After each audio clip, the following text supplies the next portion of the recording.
Entahlah.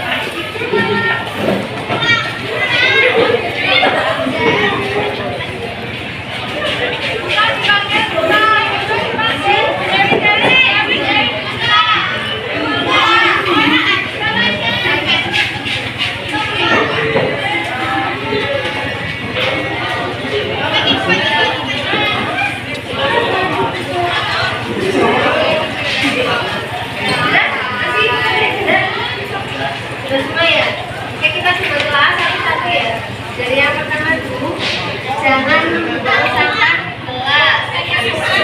Tujuannya apa? Jangan buang sampah gelas. Kenyamanan.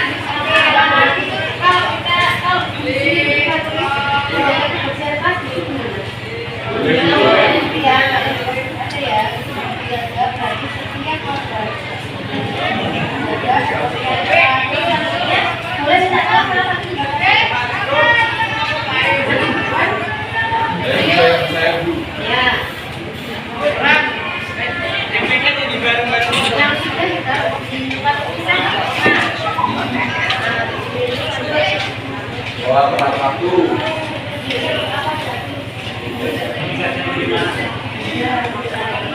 Apa ya? Disiplin dalam apa? Dalam ibadah. Itu lagi. Jangan mencuri barang orang. Apa ya?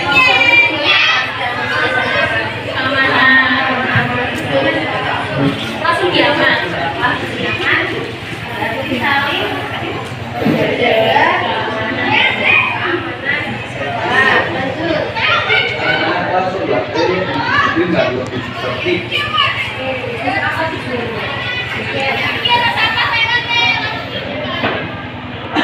Ini kan di sini dalam berbeda juga ya. Berarti kita berkata baik disiplin dan tertib dalam beribadah dan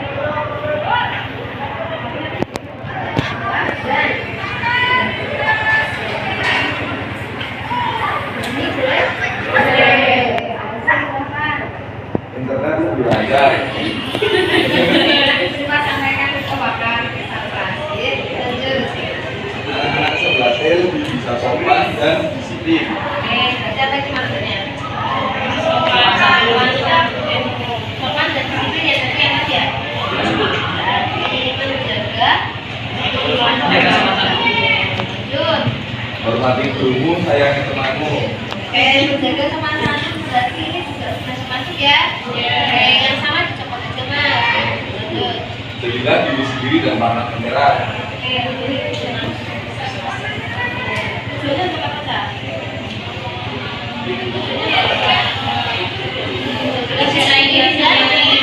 Jadilah diri sendiri dan pantang menyerah.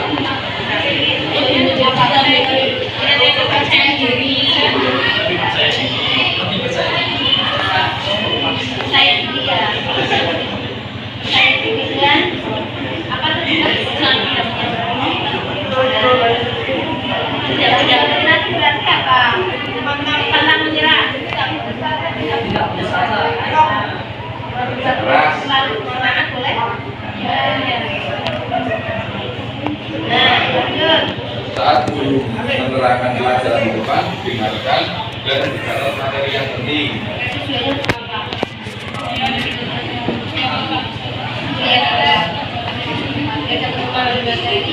Berarti setiap orang harus setiap pembelajaran.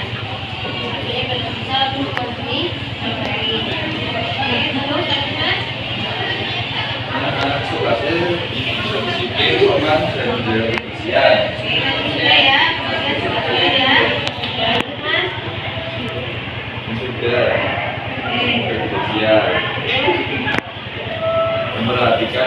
dari guru dan anak dalam belajar.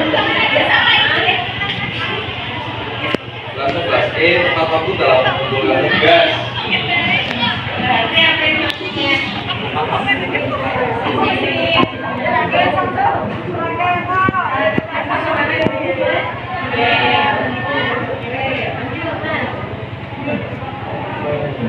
Ikuti kata hati yang belajar. Berangkat tepat waktu.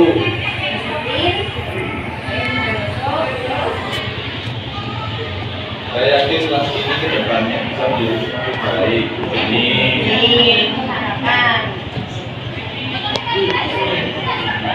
anak kelas 11 era di mana kelas setiap kondisi nyaman belajar. Oke, berarti apa? Sudah perhatian dan tidak hanya karena salah.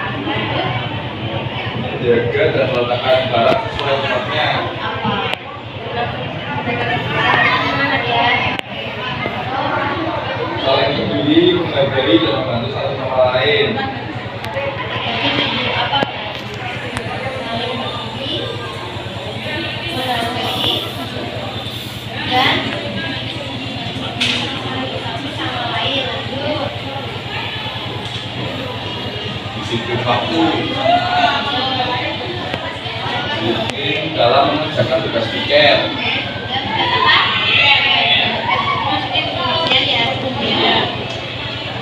Sopan dan santun terhadap guru.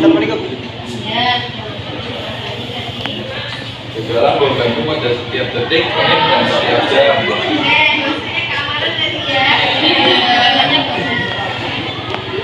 Saya harap saya dan teman setelah memiliki keinginan belajar yang tinggi.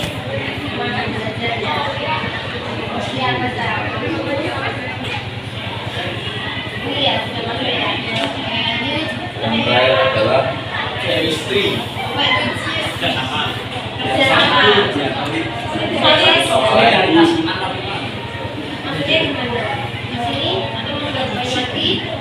Baru lagi apa berarti?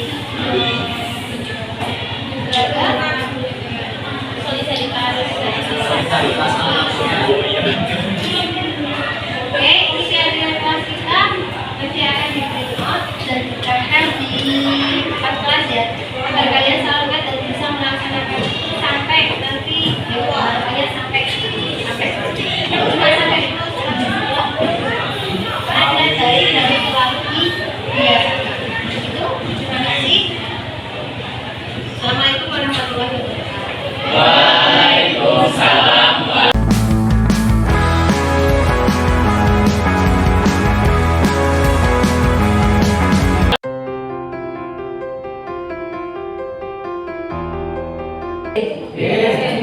Assalamualaikum warahmatullahi wabarakatuh.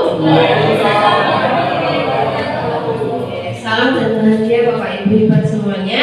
Selamat pagi menjelang siang ke. Dan sehat semua ya Bapak Ibu. Semoga selalu sehat terus dan bisa tetap semangat mengajar anak-anak. Pada hari ini saya ingin berbagi ilmu saja dengan Bapak Ibu semua, yaitu tentang budaya positif. Mungkin Bapak Ibu sudah sering menerapkan sebenarnya, cuma mungkin tidak sadar kalau ternyata ternyata itu budaya positif. Itulah nanti di sini kita akan gali lebih banyak tentang apa itu budaya positif, seperti apa penerapannya, bagaimana. Nanti akan kita bahas di sini. Jadi kita cari saja sifatnya. Ada pertanyaan romantis dulu ini. Yang pertama, saya sendiri ya, khususnya ini kalau itu sudah pernah memberikan hukuman ketika anak-anak melakukan kesalahan. Pernah Bu Ibu? Sering. Oke. Nah, yang pertama, setuju atau tidak bahwa hukuman itu dapat mendisiplinkan anak? Setuju. Simpan dulu ya jawabannya. Boleh tidak setuju? Boleh, silakan simpan dulu. Yang kedua, pemberian hukuman dengan hal positif seperti membaca pertunjukan alam dapat meningkatkan disiplin. Yang ketiga, memberi penghargaan dapat meningkatkan motivasi belajar. Berarti ini setuju semua? Ada yang tidak setuju? Hukuman mungkin?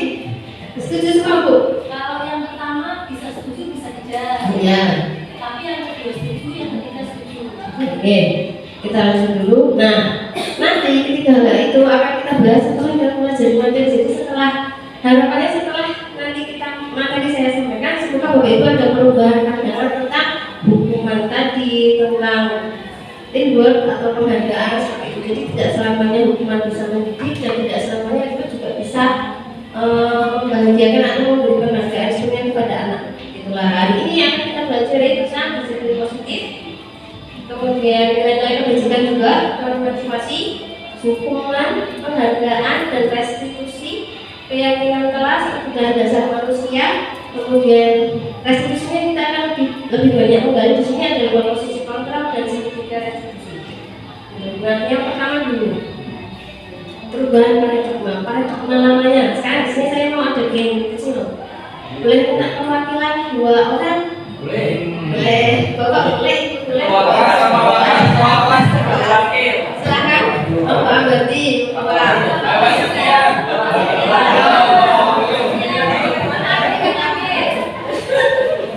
ini khas sekali dari mana? Tahu Pak Ko?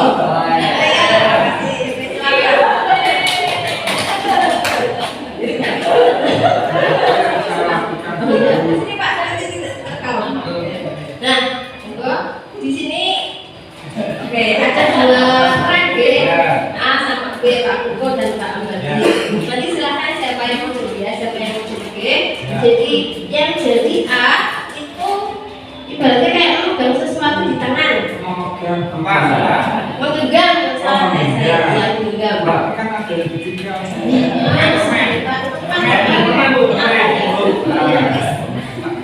Boleh. Ibaratnya menggenggam hatimu enggak? Bapak, ya. Sudah ada yang menggenggam? Tidak tak genggam. Saya yang kurangnya yang Oh, iya Pak Ambadi. Lah ibaratkan permen itu sesuatu yang sangat berharga untuk Pak Ambadi. Nah nanti si B ngapain lah tugas B itu nanti merayu si A agar mau membuka atau memberikan apa yang dia punya. Oh, dia monggo. Ini tidak ada siap ya Pak? Terserah kayaknya terserah gimana caranya sekarang Pak? Biar mau.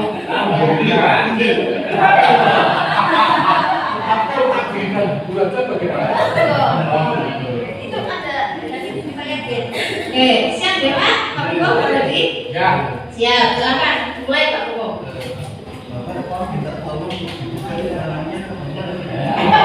Saya tidak masuk sesuatu yang berharga bagi saya.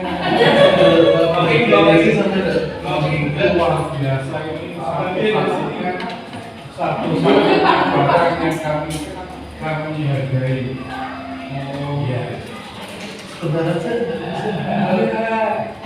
Tidak boleh, tidak boleh, tidak mau. Tidak sih kalau kita. Oh ditukar. Sisi Pak.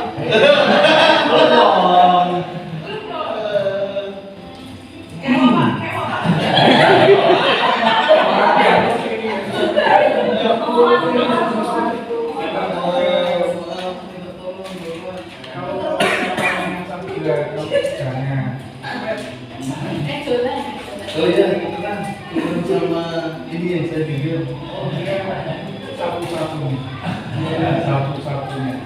Itu ya dia. Encam Pak, kewa Pak. Ya, terima kasih sampai saja. Nah, dari tadi simulasi ya Bapak Ibu, apa yang terjadi bagi Bapak Ibu? Yang terjadi seperti apa? Pak Ambadi memberikan apa yang beliau genggam? Tidak. Padahal sudah dirayu, sudah dibujuk, diminta Pak, tapi Pak Ambadi tetap tidak. Nah itu berarti itu ya Pak ya. Tapi silakan.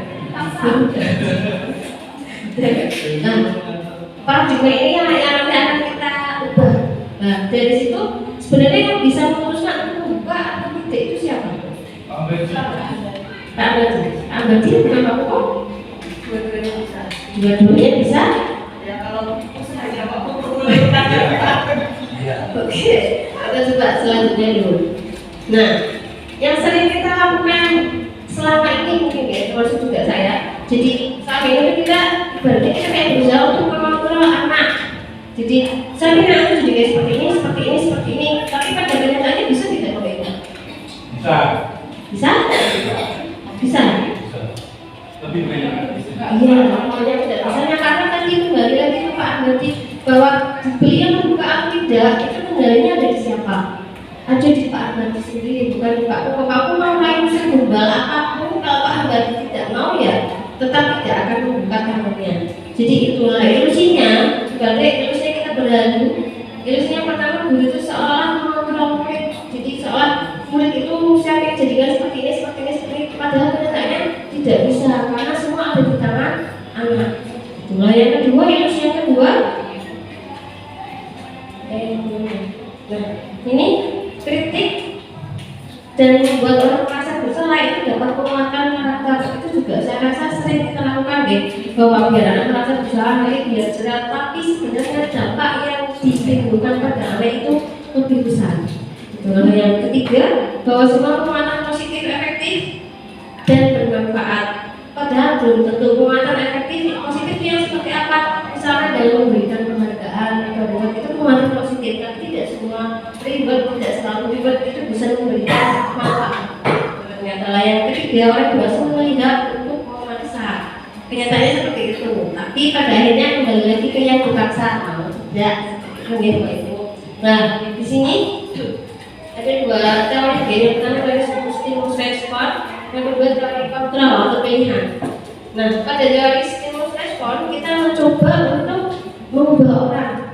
Nah, di sini akan berpandangan sama dengan kita. Paradigma lamanya seperti itu. Lah, di teori kontrolnya seperti apa? Kita tidak berusaha merubah lagi, tapi kita berusaha memahami pandangan orang lain tentang dunia dan meyakini atau memahami bahwa pandangan mereka mungkin bisa jadi berbeda dengan kita. Dan itu tidak salah, tidak. Karena setiap orang pasti punya pandangan yang berbeda. Kemudian yang kedua, perilaku buruk dilihat sebagai suatu kesalahan. Padahal setiap tindakan itu pasti ada alasannya, ada tujuannya. Pun ketika siswa melakukan kesalahan, berarti mereka pasti ada alasannya kenapa. Kemudian yang ketiga, orang lain bisa mengontrol saya, itu teori lamanya. Tapi yang sekarang teori kontrolnya hanya kita yang bisa mengontrol atau mengendalikan diri kita. Jadi keputusan kembali ada di kita. Yang lain lewat atau apapun itu hanya faktor eksternal dari luar. Nah yang ketiga, yang selanjutnya pemaksaan ada pada saat tujuan gagal. Seperti aku kan tadi ketika meraih harus kok nggak sampai, nanti kita pakai kasar. Tapi usahakan saya tinggi Bapak Ibu karena nanti membahayakan. Nah yang berikutnya teori kontrol ya, kolaborasi dan konsensus itu menciptakan pilihan-pilihan baru. Jadi ibaratnya ketika ada melakukan kesalahan, tidak kita yang memberikan satu solusi, tidak, tapi mereka mencoba mencari solusi sendiri alternatif apa yang bisa mereka lakukan untuk memperbaiki kesalahan yang sudah mereka lakukan. Nah yang terakhir, kode berpikir menang kalah. Tidak menang kalah sekarang berarti menang-menang, semuanya menang, tidak ada yang kalah. Nah selanjutnya di sini ada yang akan kita pelajari sekarang berarti tentang disiplin positif. Anda tidak bisa mengontrol orang lain, ya tadi. Kemudian ada teori motivasi, semua perilaku memiliki tujuan tadi. Teori motivasi di situ tujuannya untuk menghindari dukungan, mendapatkan imbalan dan menjadi diri sendiri dan seterusnya. Nanti akan kita bahas. Nah, sekarang disiplin dulu. Biasanya disiplin itu yang kita tahu maknanya seperti apa Bapak Ibu? Yang selama ini disiplin.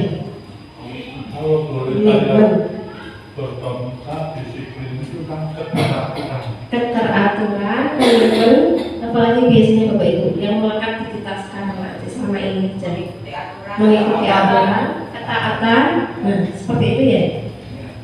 Kita ternyata yang di budaya kita sekarang itu memang cenderungnya seperti itu, dari kepatuhan, ketaatan, aturan, patuh dan sebagainya. Tapi sebenarnya disiplin di sini adalah mengontrol diri. Jadi mengendalikan antara kenyataan dengan keinginan. Bahwa karena kita tidak setiap kenyataan itu sesuai dengan angan-angan, jadi kita harus bisa mengontrol diri dan disinilah dengan disiplin. Jadi kontrol diri dengan menggali potensi untuk mencapai tujuan impian. Itu berdasarkan nilai-nilai yang kita hargai. Itu disiplin yang akan kita bahas sekarang. Nilai-nilai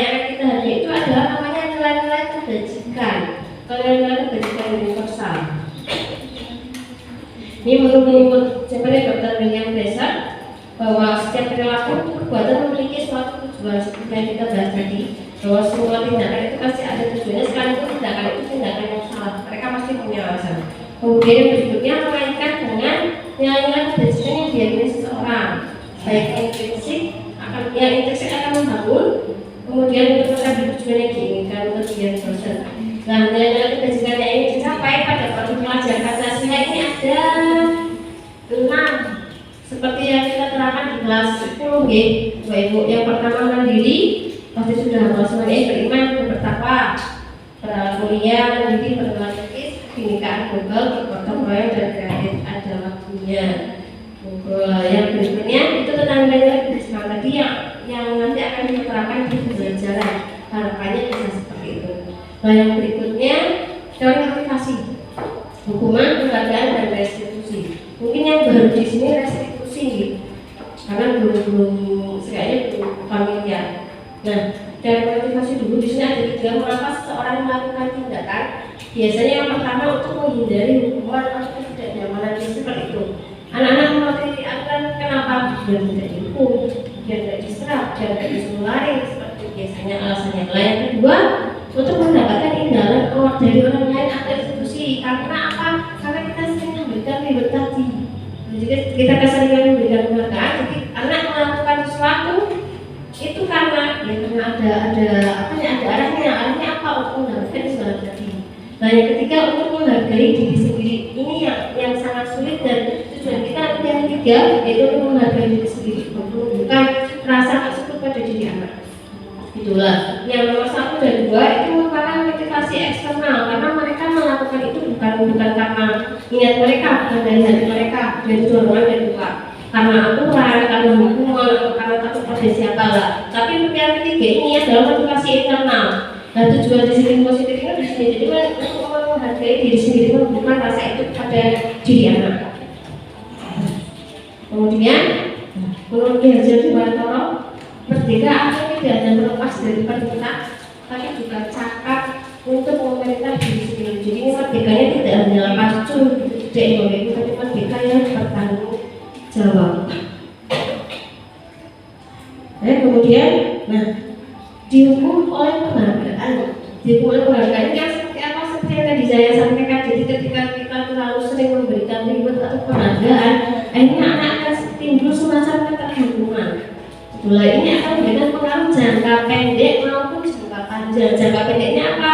Tadi sebagai motivasi internal. Jadi mereka melakukan sesuatu karena ingin mendapatkan imbalan itu jangka pendeknya. Jangka panjangnya itu menjadi kebiasaan. Jadi ketika mereka melakukan sesuatu, mereka akan minta imbalan sebagai gantinya. Jadi bukan karena kesadaran, bukan karena ada sesuatu yang diinginkan. Nah, yang kedua penghargaan itu menghukum. Menghukumnya apa ya? Karena tadi ketika mereka melakukan, mereka ingin atau meminta imbalan, tapi ketika mereka tidak ada imbalan yang akan diberikan, mereka tidak akan melakukan. Karena di sini penghargaan itu membantu. Nah, yang berikutnya penghargaan mengurangi kecepatan. Mengurangi kecepatan ketika penghargaan tersebut diberikan tidak pada waktu dan tempat yang pas. Itu. Nah, kemudian tidak efektif juga karena ketika terlalu berlebih, maka itu akan memberikan efek yang istilahnya apa ya? Jenuh. Itu terlalu sering diuji atau itu memberikan efek yang tidak efektif. Lalu kemudian penghargaan merusak hubungan. Merusak hubungan misalnya begini. Butere dan Benda. Butere misalkan, wah, Butere suaranya bagus sekali loh untuk nyanyi. Gitu. Nah, Benda gimana? Kalau saya memuji Butere seperti itu perasaannya. Jadi saya punya salah ya. Oh tidak, salah berarti saya gimana kalau saya memuji Butere seperti itu? Gitulah, berarti saya membuat hubungan baik dengan Butere, tapi merusak hubungan saya dengan Bunga Puro. Jadi merusak hubungannya seperti itu. Jadi ketika kita memuji, kita juga harus ingat bahwa anak kita tidak cuma satu, murid kita tidak cuma satu, tapi ada yang lain juga, yang mungkin juga secara tidak langsung atau tidak kita sadari ternyata menghormati kita. Makanya dari kalau di anak itu lagi kesenangannya Bapak Eki. Itu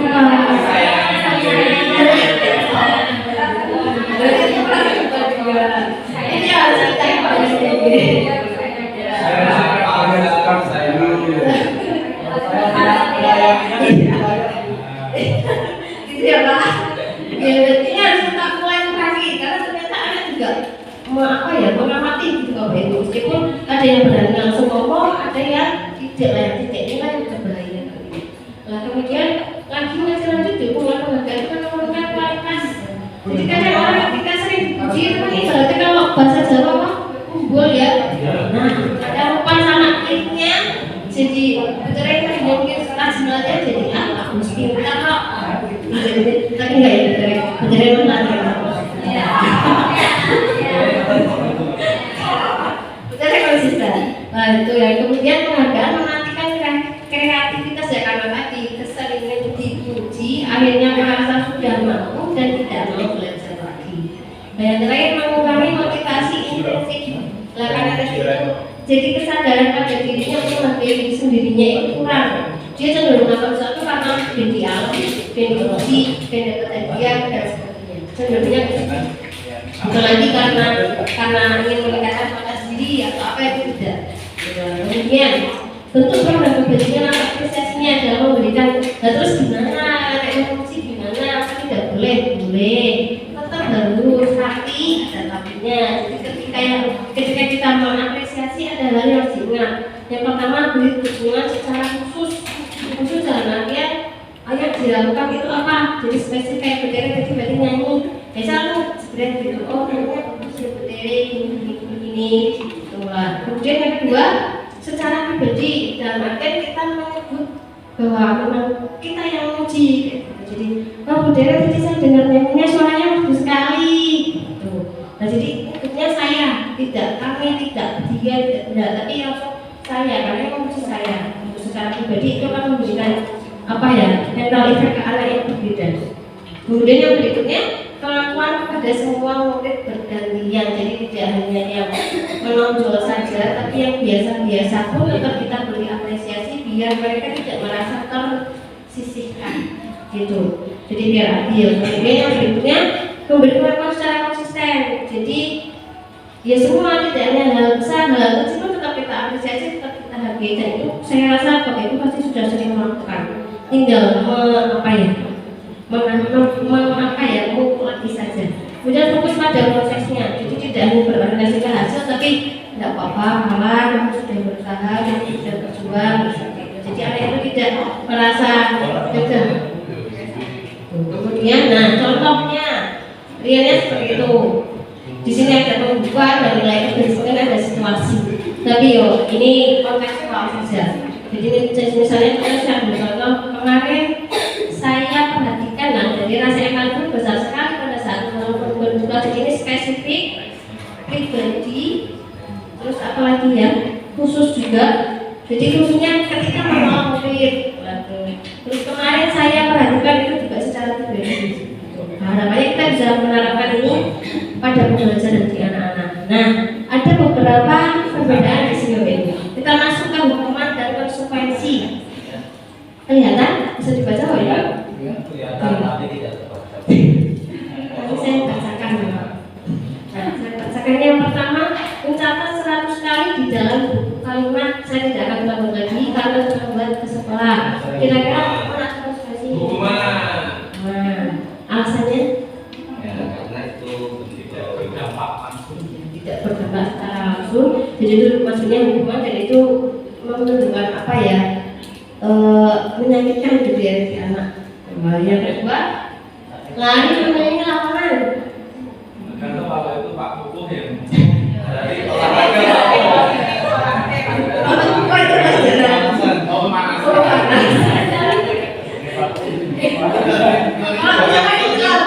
Dan hukuman 20 kali. Apa berarti ini ya?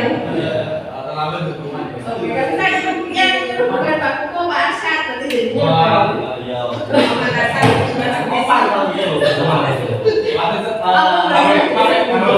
Kalau saya kata-kata bukan bahasa Indonesia. Kata-kata yang bukan dikenali. Kata-kata untuk bisa berlari sampai 10 kali. Ungkapan dengan kata. Susah lagi. Ya apa maksudnya apa itu Pak Ibu yang kedua? Kalau saya bukan ngomong teksnya, Misal. misalkan dari jauh kita sudah buat tata tertib, ada aturannya bahwa kalau terlambat 2 kali berarti treatment pertama lari 2 kali. Anak setuju atau tidak setuju berarti itu adalah sebuah konsekuensi. Betul Tapi kalau sekali. tidak ada dari awal, tidak ada dia masuk hukuman. Ya, jadi tergantung kondisinya ya Pak. Kalau dari awal sudah ada kesempatan, berarti maksudnya konsekuensi ketika itu apa ya, tidak, berarti maksudnya hukuman. Oke, lanjut. Lah, terus yang berikutnya push up 16 kali karena tidak menggunakan masker ke sekolah. Hukuman.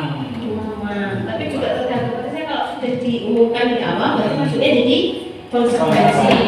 Kemudian mengganti kertas tugas teman yang telah dicoret-coret. Kalau konsekuensi Meskipun tidak tertulis tapi ini kan ya resiko. Oke. Yang berikutnya tanggung jawab, benar sekali. Membersihkan ruangan air dengan meja tulis. Iya, konsekuensi terus. Konsekuensi nggih. Iya, kan sudah ada aturannya gitu Pak Ibu nggih. Oke, yang terakhir lari lagi.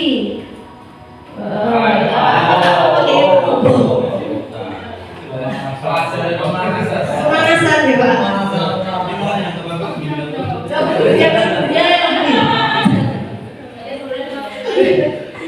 Apa berarti Pak ini Pak?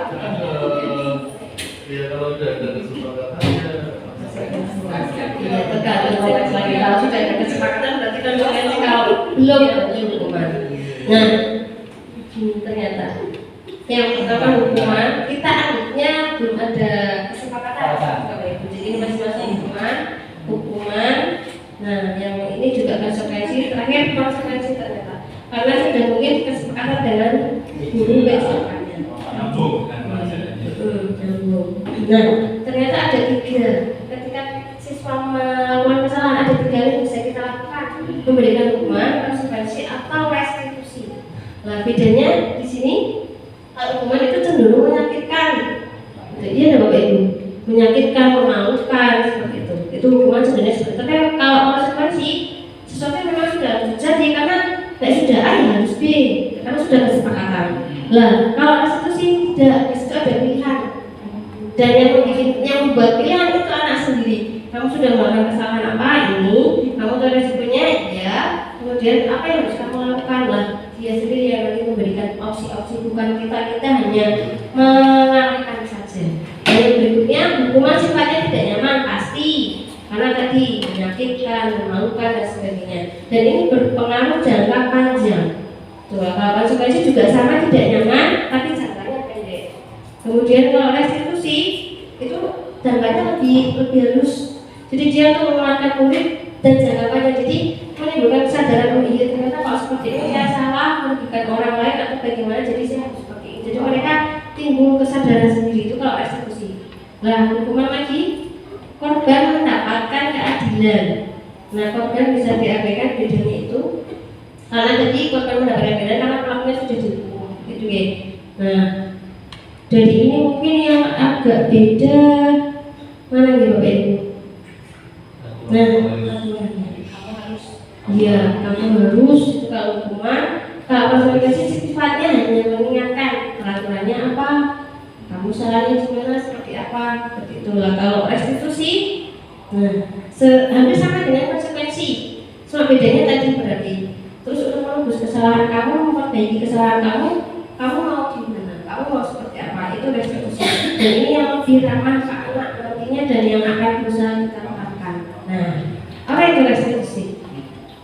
Proses menceritakan kondisi bagi murid untuk memperbaiki kesalahan mereka, sehingga nantinya biasanya kalau sudah dihukum masuk kelas lagi itu kan malu ya biasanya Bapak Ibu.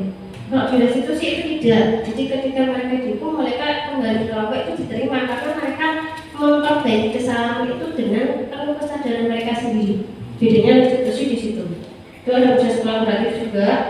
Nah, ininya seperti itu. Kemudian ciri-cirinya bukan untuk menembus tapi belajar. Jadi salahnya apa, imbasnya seperti apa, untuk memperbaiki itu bagaimana. Kemudian memperbaiki hubungan jelas. Jadi nanti ada ketika sudah melakukan kesalahan, kamu harus bagaimana, misalkan minta maaf, ya silakan dilakukan, atau mungkin mengganti atau bagaimana, itu lagi. Nah, tawaran bukan paksaan. Jadi solusi itu yang kita berikan adalah tawaran dari dia sendiri yang ingin memberi opsi, bukan paksaan. Kalau dulu kan harus lari, harus apa gitu. Karena kalau dari institusi tidak, mana yang dia mampu semaksimal dia. Nah yang berikutnya menuntut untuk melihat ke dalam diri. Jadi biar itu muncul karena kesadaran dia sendiri. Jadi saya harusnya seperti ini, ketika saya seperti ini ternyata salah, nah itu yang harus dimunculkan. Kemudian mencari kebutuhan dasar yang mendasari tindakan. Seperti tadi, setiap tindakan itu pasti ada alasannya. Ketika anak melakukan kesalahan atau masalah itu karena dia sebenarnya sedang berusaha untuk memenuhi kebutuhan mereka itu. Nah kebutuhan dasar itu nanti ketika memenuhi itu kadang mereka tidak tahu ternyata cara saya itu merugikan orang lain. Nah itulah yang menjadikan masalah. Jadi masalah itu cara mereka memenuhi kebutuhan. Nah ketika mereka melakukan kesalahan, nah disinilah peran kita. Berarti untuk melakukan restitusi tadi. Jadi alasannya apa dulu kamu melakukan seperti ini, kenapa, artinya seperti apa, begitu kita telusuri dulu alasannya, jangan langsung tidak langsung menghakimi seperti itu. Kemudian restitusi diri, ya cara baik karena lebih ramah. Kemudian fokus pada karakter bukan tindakan. Jadi tidak pada hukumannya harus ini enggak, tapi dia ada yang seperti apa, dia melakukan itu karena kebutuhannya apa. Nah kemudian kita berusaha cari alasannya dan nanti kita coba penuhi kebutuhan dia seperti apa sehingga dia tidak melakukan masalah atau melakukan kesalahan untuk memenuhi kebutuhan kita. Kemudian fokus pada solusi, ya bukan fokus pada kesalahan tapi fokus pada solusi. Nantinya akan bagaimana. Kemudian mengembalikan murid yang berbuat salah pada kelompoknya pada posisi yang tidak dengan posisi yang lebih baik. Jadi dia kembali ke kelompok itu sudah menjadi orang yang lebih baik dari sebelum dia melakukan kesalahan. Kalau hukuman kan kembali ke kelompok dia mau. Tapi kalau restitusi nanti tidak. Nah, sebelum ke restitusi kita ke keyakinan kelas dulu. Sebenarnya Bapak Ibu mungkin sudah melakukan secara tidak sadar. Pernah membuat kontrak belajar di kelas Bapak Ibu? Sering di awal semester biasanya ya. Itu namanya keyakinan kelas secara tidak langsung. Cuma mungkin spesifiknya contohnya ini. Nah, di sini peran juga hampir sama. Nah, ini contohnya. Nah, tampak seperti tadi kalau hormat tadi datang tepat waktu, jadi tidak ada yang menunggu seperti itu. Kemudian menyapa teman dan guru setiap hari itu juga mengembalikan barang teman yang telah sebelumnya. Kalimatnya positif semua, itu namanya keyakinan kelas. Nah, yang bekerja juga sama tekun dan bekerja menyimak guru ini keyakinan kelas. Jadi tiap kelas bisa berbeda-beda sesuai dengan karakter kelas itu masing-masing. Nah, kemudian ada tulis di sini peraturannya seperti ini. Nah, kita mau coba ubah ke keyakinan kelas ini. Misalkan ini selalu kembalikan buku ke tempatnya.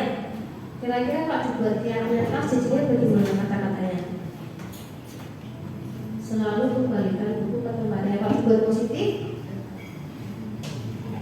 atau mungkin yang lain boleh Bapak Ibu yang sekiranya lebih gampang dilarang mengganggu orang lain. Kata-kata positifnya misal ya mengembalikan buku setelah pinjam boleh, atau menjaga kerapian kelas itu juga termasuk di sini ya. Itu menggunakan masker itu termasuk peraturan. Dalam keyakinan kelasnya ternyata seperti ini. Nah rasa jadi di dalam ini ada rasa tanggung jawab, menghormati orang lain dan sebagainya. Itu kesehatan. Atau mau dibikin kata-kata yang lebih panjang lagi juga mungkin. Kalau anak tanggung jawab itu kan terlalu singkat gitu. Bisa kita kayak dia mengembalikan barang yang sudah digunakan ke tempatnya atau bagaimana, tidak bisa. Nah selanjutnya kebutuhan dasar manusia. Kebutuhan dasar manusia itu ada 4 ternyata Bapak Ibu. Kebutuhan akan rasa kasih sayang dan rasa menerima itu apalagi untuk setiap anak ya.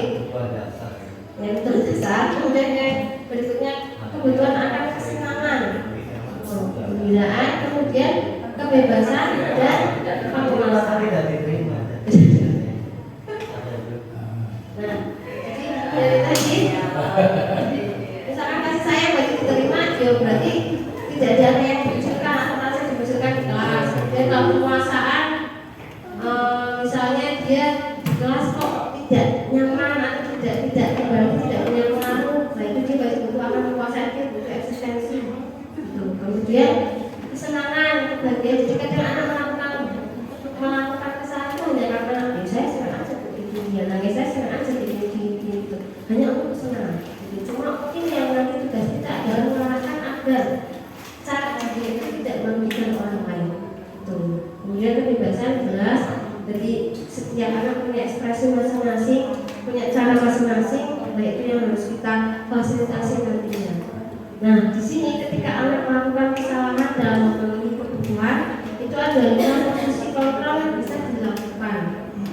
Ini sinyalnya sampai sini nggak sampai kok sini? Sampai. Cuman bisa tidaknya yang tidak tahu.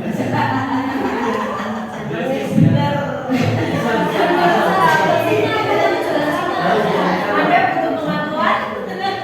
Saya butuh kasih sayang. Saya butuh rasa yang Saya bukan sinyal ini.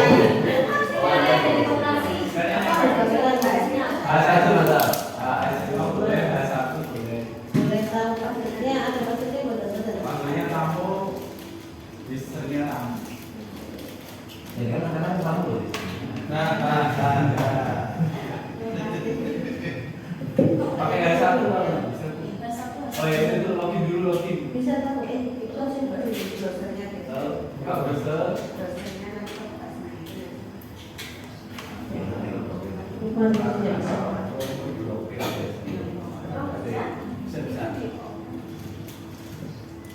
Nah itu Itu orang itu orang yang sudah klik.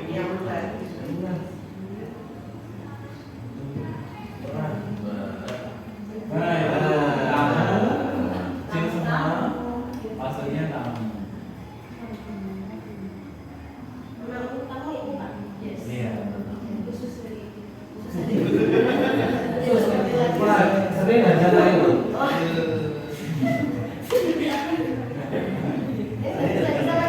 Bisa.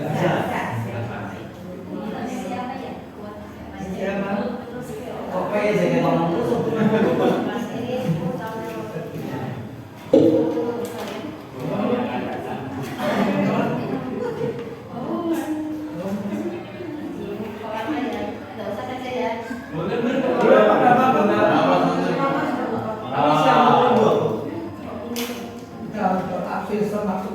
Boleh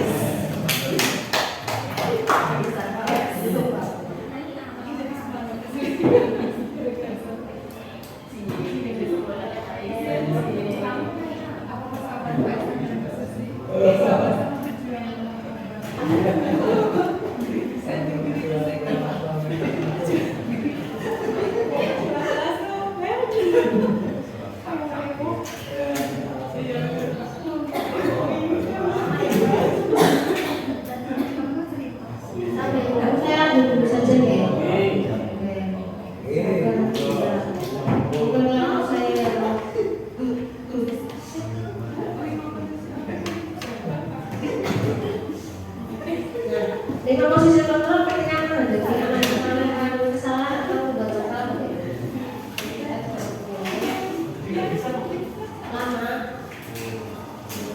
Nah, ada 5 posisi kontrol kita sebagai guru. Yang pertama sebagai penghukum. Itulah penghukum itu berarti kelihatan ya kalau penghukum itu menerdik, menunjukkan langsung menyalahkan anak dan jangan. Kalau itu Pak Adik.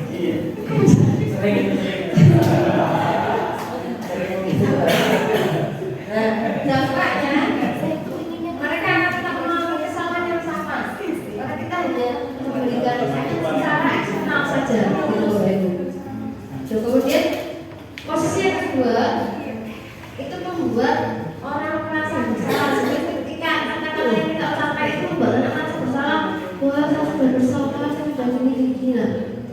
Dan kata-kata seperti apa? Itu halus sebenarnya kalau teman itu agak tinggi nadanya, tapi kalau buat orang merasa bersalah nadanya biasa, tapi kata-katanya itu yang membuat orang merasa gagal, merasa bersalah di situ. Nah, dan dampaknya anak akan merasa rendah diri karena dia sudah melakukan kesalahan. Itulah kemudian yang berikutnya ternyata 2 posisi ini itu akan memberikan dampak bahwa anak merasa gagal loh Ibu. Dan disitu yang bahaya. Dia kalau mereka bisa bangkit lagi gitu ya, kalau atau menemukan semangat yang baru, tapi kalau tidak ini akan terbawa sampai nanti. Nah, itu yang harus kita hindari. Kemudian yang berikutnya sebagai teman. Sebagai teman di sini mungkin sudah sering Bapak Ibu, jadi misalkan kita sebagai teman, ketika melakukan kesalahan kan biasanya biasa aja, apa kayak ngomong sama temannya biasa, gitu. Tapi nanti ini efeknya memang anak jadi kejauhan, jadi tergantung pada orang-orang tertentu saja, gitu. Karena saya dekatnya sama ini, saya minta tolongnya sama ini aja, gitu. Biasanya seperti itu dampaknya. Jadi dari ini sangat teman. Jadi ketika mereka melakukan kesalahan, ada kemungkinan akan berulang lagi. Dan meskipun ini memberikan efek apa tadi identitas berhasil. Kemudian yang berikutnya posisi sebagai pemantau. Pak pemantau itu hanya mengingatkan apa yang kamu lakukan atau kamu terlambat, ya padahal aturannya kita masuk jam berapa, jam sekian. Kita mengingatkan kembali aturan yang sudah berlaku. Gitu. Nah, menitik beratkan pada sanksi atau hadiah untuk dirinya. Ini pemantau ini juga memberikan efek berhasil tapi kurang. Nah, yang berikutnya adalah posisi sebagai manajer.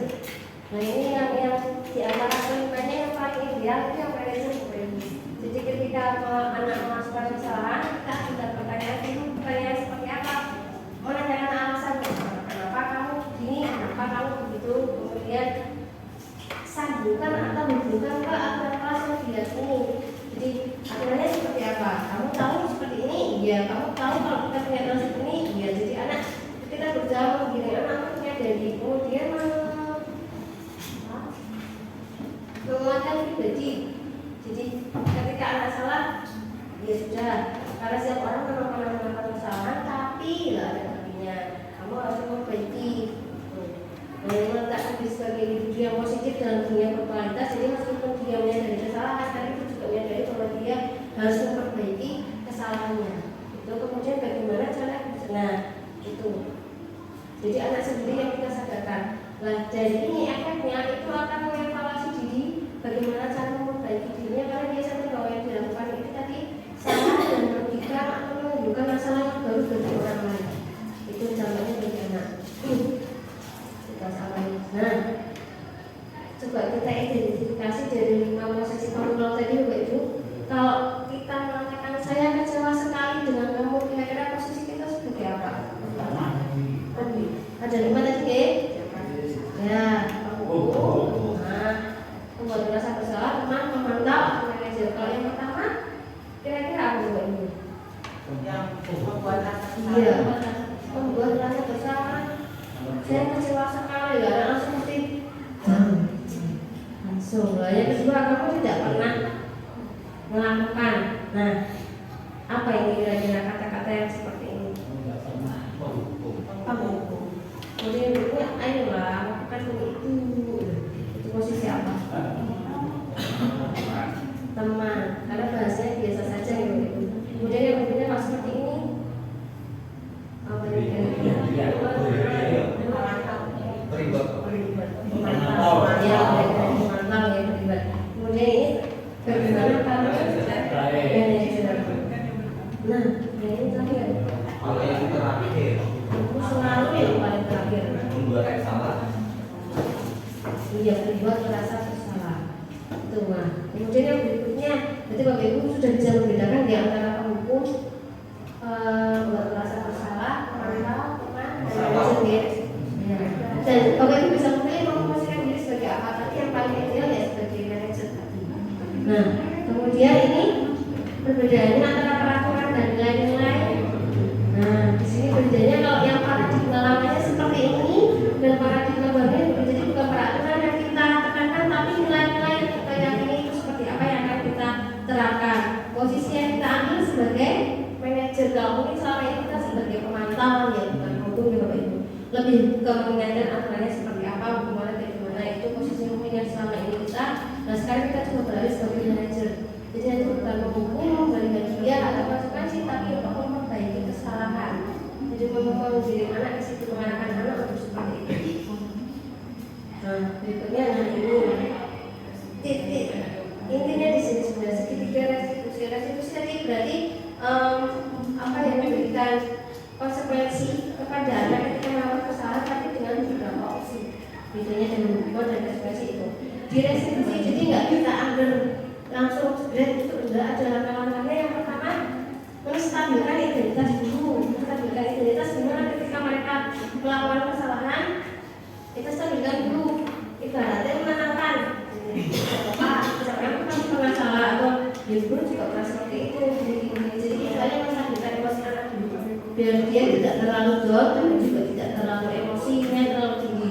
Kita stabilkan dulu. Setelah stabil, baru kita validasi kebutuhan. Tanya alasannya kenapa. Setelah dia stabil, baru kita tanya alasannya kenapa. Kok kamu seperti itu? Mengapa? Dan sebagainya. Kenapa nggak pakai cara lain? Yang terakhir, menanyakan keyakinan. Berarti setelah dia stabil emosinya, ditanya alasannya. Oh, bisa kita tahu anak pikirnya ini. Baru kita kaitkan dengan keyakinan kelas atau keyakinan sekolah yang ada di SMA 1 2 ini. Nilai-nilai apa yang kita sepakati, kemudian kebutuhan dia itu sebenarnya apa. Nah, kira-kira untuk memenuhi kebutuhan kamu, tapi jangan kita mengindahkan nilai-nilai itu, kamu harus seperti apa. Nah, itu yang akan kita coba nanti terapkan di pembelajaran. Ini yang restitusi. Jadi anak yang coba mencari solusi sendiri, bukan kita yang memberi, itu bukan. Nah, selanjutnya, nah ini tadi contohnya seperti ini. Jadi untuk menstabilkan emosi saja ketika setelah mereka melakukan kesalahan, biasanya sok panik, deg-degan gitu ya. Nah, kita stabilkan saja. Setelah tenang, baru kita validasi. Tanya alasannya, ini penting buat kamu, alasannya apa kamu seperti itu. Dan terakhir menanyakan keyakinan. Bukan lagi dengan keyakinan kelas, kemudian solusi apa yang bisa dilakukan. Seperti itu. Nah, intervensi ini bisa kita lakukan ke anak yang secara tidak langsung ini juga menimbulkan rasa untuk menghargai diri sendiri. Jadi restitusi itu nanti tujuannya menimbulkan apa ya, tumbuh kesadaran bahwa kalian itu juga perlu dihargai, dan untuk menghargai diri kalian ya kalian menghargai diri kalian diri sendiri dulu. Seperti itu. Nah, caranya ini kayaknya sudah mulai. Nah, sudah kasih loh ini. Di sini ada 4 pertanyaan, gitu. Hal baru apa yang Bapak? Nah, yang saya dapatkan. Nanti ini Bapak Ibu saya bagi link Google Form nih. Oke. Karena nanti mau diisi, saya share ke salah satu Pak Wisnu ya. Nanti mau diisi. Isinya tentang apa pertanyaan itu? Bapak Ibu. Nah, kalau sudah coba ke videonya.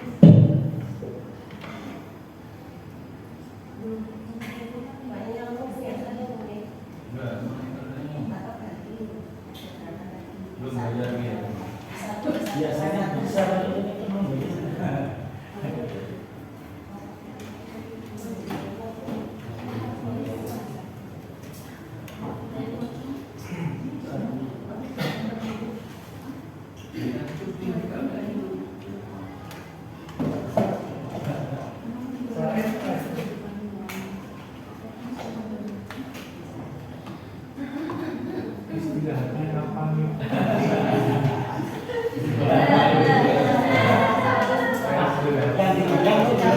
Videonya nanti kapan-kapan saja. Sebenarnya video itu contoh penerapan tinggal posisi kontrol tadi. Jadi kalau ada penjelasan saya mungkin terlalu panjang lebar, ini langsung ke contoh realnya. Tapi Linknya dikirim aja Bu, biar nanti kami tonton. boleh? Ya, Termasuk materinya. Iya, Pak. Iya. Bisa belajar di rumah. Belajar di rumah. Laporan juga. Jadi manajer jelas. Atau dalam mempraktekkan itu di rumah kepada anak-anak. Iya, coba dulu ke anak kita. Kalau anak kita belajar, berarti kita baru bisa mempraktekkan ke anak kita. Iya, pembelajaran masing-masing.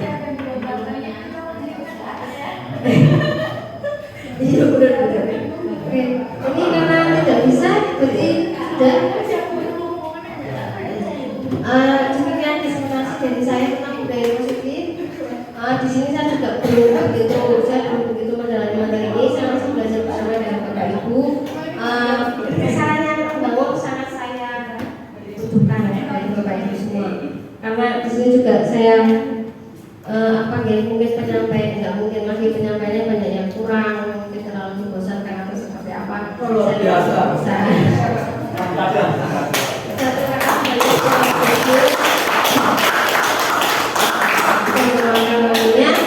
Untuk saya sampai sini semua kita bisa menerapkan budaya positif ini di kelas kita dan di sekolah kita nantinya. Semoga ya.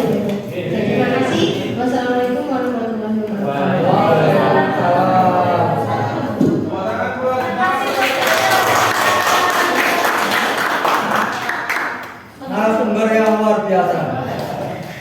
Waalaikumsalam warahmatullahi wabarakatuh.